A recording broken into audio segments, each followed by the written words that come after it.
अब हम लोग देखेंगे कि किसी भी ऑब्जेक्ट का वेट मून पर अर्थ के कंपैरिजन में कितना होता है। तो सपोज कोई ऑब्जेक्ट है जिसका मास स्मॉल m के बराबर है, तो small m equal to mass of object. अब इस ऑब्जेक्ट का मास जितना अर्थ पर होगा उतना ही उसका मास जो है वो मून पर होगा, क्योंकि मास हर जगह सेम रहता है।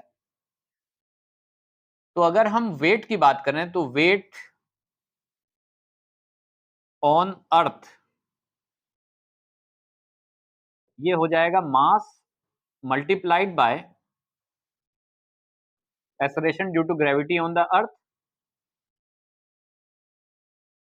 अब हम लोग जानते हैं कि एक्सेलरेशन ड्यू टू ग्रेविटी की वैल्यू जो होती है वो होती है g into M divided by R square, जहां पर g जो है वो यूनिवर्सल ग्रेविटेशनल कांस्टेंट है, m mass of the earth है और r radius of the earth है।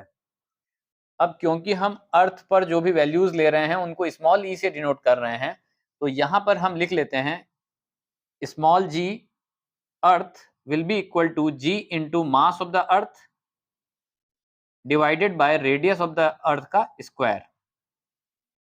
तो अगर हम acceleration due to gravity on the earth की ये वैल्यू यहां पर रख देते हैं इक्वेशन 1 में, तो हमें वेट ऑन द अर्थ मिल जाएगा। तो वेट ऑन अर्थ की वैल्यू कितनी हो जाएगी? Weight on earth equal to mass of the object multiplied by capital G M small E divided by R E square.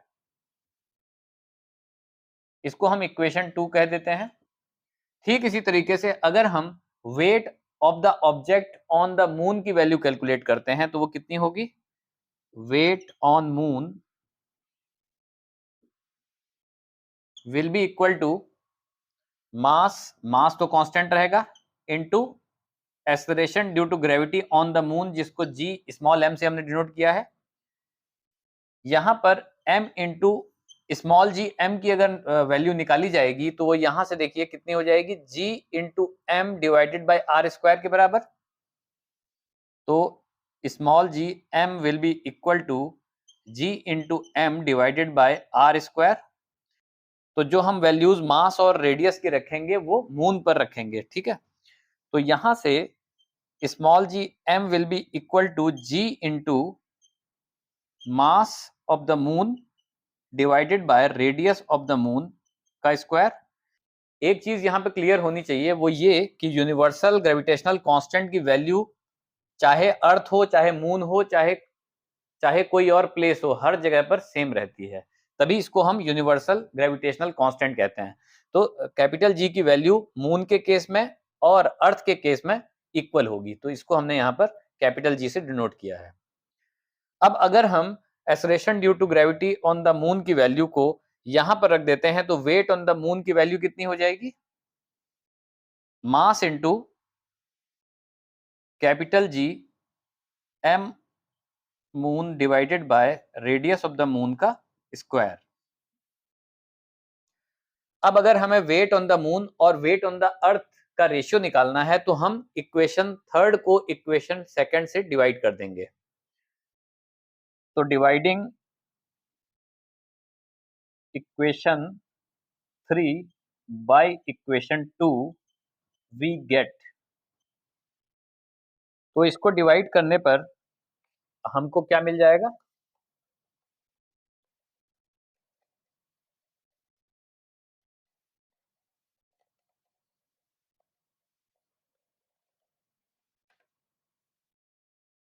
Wait on moon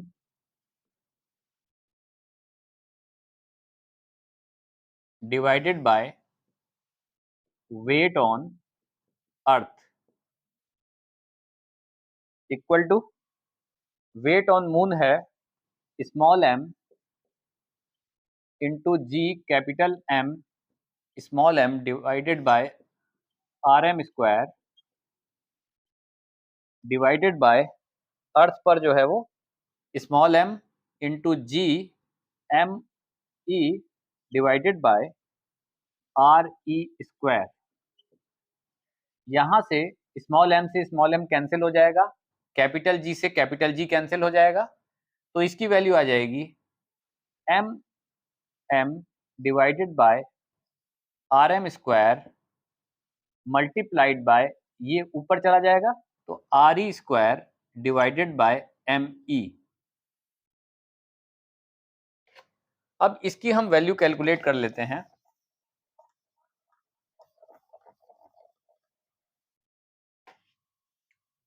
तो इसकी वैल्यू को calculate करने के लिए देखिए, मास of the moon, mass of the earth, radius of the अर्थ और radius of the moon हमें clear होनी चाहिए। तो इन सब की अगर हम वैल्यूज देखते हैं तो मास ऑफ द अर्थ होता है 5.98 into 10 to the power 24 KGs, mass of the moon 7.36 into 10 to the power 22 KGs, radius of the earth की value 6.37 into 10 to the power 6 metres और रेडियस ऑफ द मून की value जो होती है वो 1.74 into 10 to the power 6 metres होती है। तो अगर ये सब वैल्यूज हम यहाँ पर रख देते हैं तो हमें क्या मिल जाएगा, इसको हम लिख लेते हैं mm divided by ME multiplied by radius of the earth divided by radius of the moon का स्क्वायर, यानी इसको हमने इसके साथ रख लिया और इसको मास को मास के साथ में रख लिया यहाँ पर। अब मास ऑफ द मून की वैल्यू अगर हम रखते हैं तो 7.36 into 10 to the power 22 divided by mass of the earth यानी 5.98 into 10 to the power 24 multiplied by radius of the earth की अगर बात करते हैं तो 6.37 into 10 to the power 6 divided by radius of the moon 1.74 into 10 to the power 6 इसका square. यहां पर 10 टू द पावर 6 से 10 टू द पावर 6 कैंसिल हो जाएगा और ये यहां पर 10 टू द पावर 2 आ जाएगा। इसकी वैल्यू कैलकुलेट करने पर 0.165 आ जाती है। अब 0.165 को हम लिख सकते हैं 1 डिवाइडेड बाय 6, यानी 1/6 की अगर वैल्यू कैलकुलेट करते हैं तो वो 0.165 आ जाती है। तो ये 1/6 है क्या, weight on the moon divided by weight on the earth. तो इसको यहां पे लिख लेते हैं, weight on the moon divided by weight on earth equal to 1/6, और in other words weight on the moon equal to 1/6 of weight on the earth, or weight on moon equal to 1/6 of weight on earth। तो यहां से clear हो जाता है कि अगर किसी भी ऑब्जेक्ट का जो वेट है वो हम मून पे कैलकुलेट करते हैं तो उसकी वैल्यू अर्थ के कंपैरिजन में 1/6 हो जाती है।